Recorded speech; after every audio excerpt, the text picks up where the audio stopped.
Mēs esam aizgājuši galīgi prom no dabas visos līmeņos un arī šajā, kas ir lauksaimniecība. Cilvēks ir izdomājis, ka vajag art, tāpēc, ka tad būs vairāk visa kā. Un aizmirst to, ka tur dabā nekur tas nenotiek. Nav nekādas aršanas dabā, izņemot tur meža cūkas vienīgi.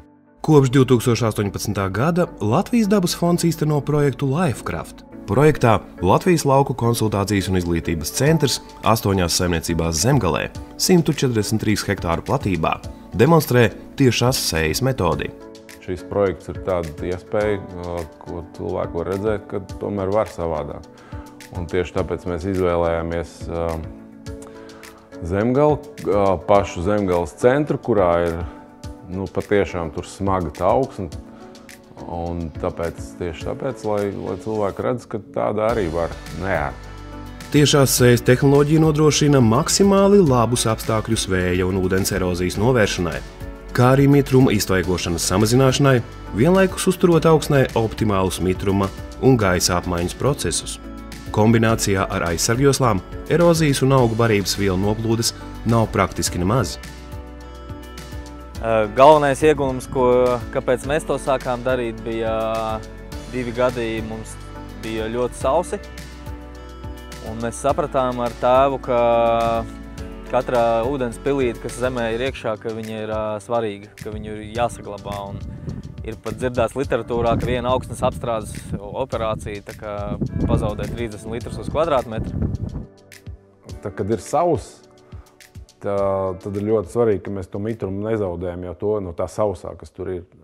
Un tajā tiešajā sējā tur netiek nekas zaudēts, tāpēc, ka tu vienkārši atgriez vaļā augsni, ieliec tur iekšā sēklu, aiztais viņu ciet un viss.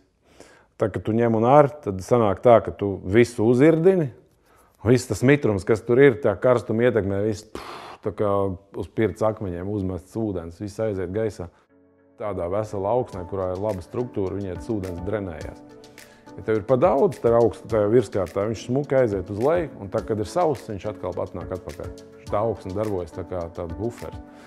Bet, ja tev ir aršana, tad tev kā likums tur zem aruma tā dziļuma, 20 cm dziļumā ir aruma zola, kas ir ļoti blīva tāda augsnes kārta, kura gadiem ir veidojusies, un viņa sablīvēt, un tai ļoti grūti iet cauri. Gaiss tur vispār principā neiet cauri. Ūdens tur iet cauri ļoti lēnām. Un līdz ar to, ka tev sagāž dienas laikā mēneša normu, tad tev pārplūst tie 20 cm un viss pludo. Tajā gadījumā, ja tās slāņi tur nav, kas ir tiešā sējā, tad tas ūdens smuki aiziet cauri uz leju, un viņš tur paliek, un pēc tam viņš atkal nāk atpakaļ. Lai sekmīgi izmantotu tiešās sejas tehnoloģiju, nav vajadzīgs ne dziļirdinātājs, ne arkls, ne diski, ne kultivators, ne cita zemes apstrādes tehnika. Nav vajadzīga arī visu šo tehniku velkošie traktori. Man pašam ir ļoti svarīgi arī, es domāju par savām emisijām un to, ko es atstāju saviem bērniem un videi. Un šajā tehnoloģijā arī zinātniski ir pierādīts, ka daudz ātrāk tiek piesaistīts ogleklis augsnē. Ja mums pasniedz kā liels piesārņotājs emisiju, tad es teiktu, ka šādā tehnoloģijā mēs esam arī konvencionālā lauksaimniecībā, mēs patiesībā esam lieli oglekļa piesaistītāji augsnē. Strādājot tiešās sejas tehnoloģijā, ir nepieciešams mazāk tehnikas vienību, mazāk degvielas, mazāk darba spēka, bet ražu līmenis faktiski neatšķiras. Tas ir ekonomiski izdevīgi. Degvielas patēriņš ir tieši saistīts ar augsnes apstrādes dziļumu, izmantotās tehnikas veidu un izmantojamo darba mašīnu skaitu. Tradicionālajā tehnoloģijā maksimālais apstrādes dziļums ir aptuveni 18 līdz 20 cm, bet tiešajā sējā apstrādes dziļums ir tikai 5 cm. Tehnoloģija nav iemesls tam, lai kaut ko neaudzētu. Tur ar to sējmašīnu var iesēt pilnīgi to pašu kā ar citām pārējām sējmašīnām. Tur nav ne mazākās problēmas. Tehniski viss ir iespējams. Vai ar tiešās sejas sējmašīnu iespējams iestrādāt pamatmēslojumu? Sējmašīnas ir pieejamas gan ar sēklas un minerālu mēslu sēšanas iespējām, gan arī ar papildu iespēju iestrādāt šķidro mēslojumu. Mēslojums darbojas visefektīvāk, ja to iestrādā pēc iespējas tuvāk sēklai, vislabāk vienā rindā. Tādā veidā tiek panākta vēl papildus degvielas ekonomija, jo nav jāgriež papildus vadziņas. Tie, kas ir aršanas piekritēji, viņi saka tā, ka viens no iemesliem, kāpēc ir jāar, ir tāpēc, ka mums vajag aprakt izbrušās nezāļu sēklas, kas ir no augošām nezālēm, kas ir izbirušas tur uz augstnes virskārtas, mums viņas ir jāaprok, tā lai viņas nosmog.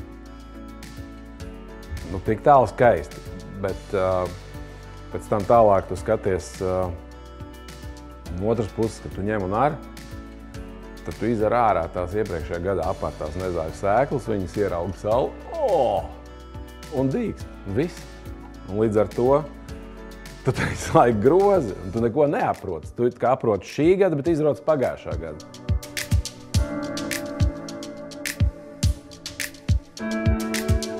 Tā zeme ar katru gadu paliek labāk. Un kāpēc viņa paliek labāk? Tāpēc, ka to zemi mēs mākslīgi neaiztiekam. Un dabā notiek tā, ka, ja tu kaut ko neaiztiec, tad tur viss baigi smuki ar laiku nonāk līdzsvarā un viss ir kārtībā. Tiešajai sējai faktiski nav trūkumu. Tā ir dabā notiekošiem procesiem vistuvākā sēšanas metode. Tehnoloģija ir videi draudzīga, taupa resursus un ir ekonomiski izdevīga. Augu aizsardzības līdzekļu lietošanas intensitāte ir aptuveni tādā pat līmenī kā tradicionālajā tehnoloģijā. Izmantojot šo tehnoloģiju, augsne pilnībā atdzīvojas aptuveni 3 līdz 5 gadu laikā. Sēšanas termiņu ievērošana šajā tehnoloģijā nav tik strikta kā tradicionālajā, jo augsne ilgāk iesilst un ilgāk paliek silta. Augsne tiek pasargāta gan no mitruma iztvaigošanas, gan dažāda veida erozijas, kā arī no sablīvēšanās lietus ietekmē. Sējas process ir maksimāli ātrs. Kā jebkurai tehnoloģijai, arī tiešajai sējai maksimālo efektivitāti iespējams sasniegt vien ievērojot optimālu augu maiņas plānu.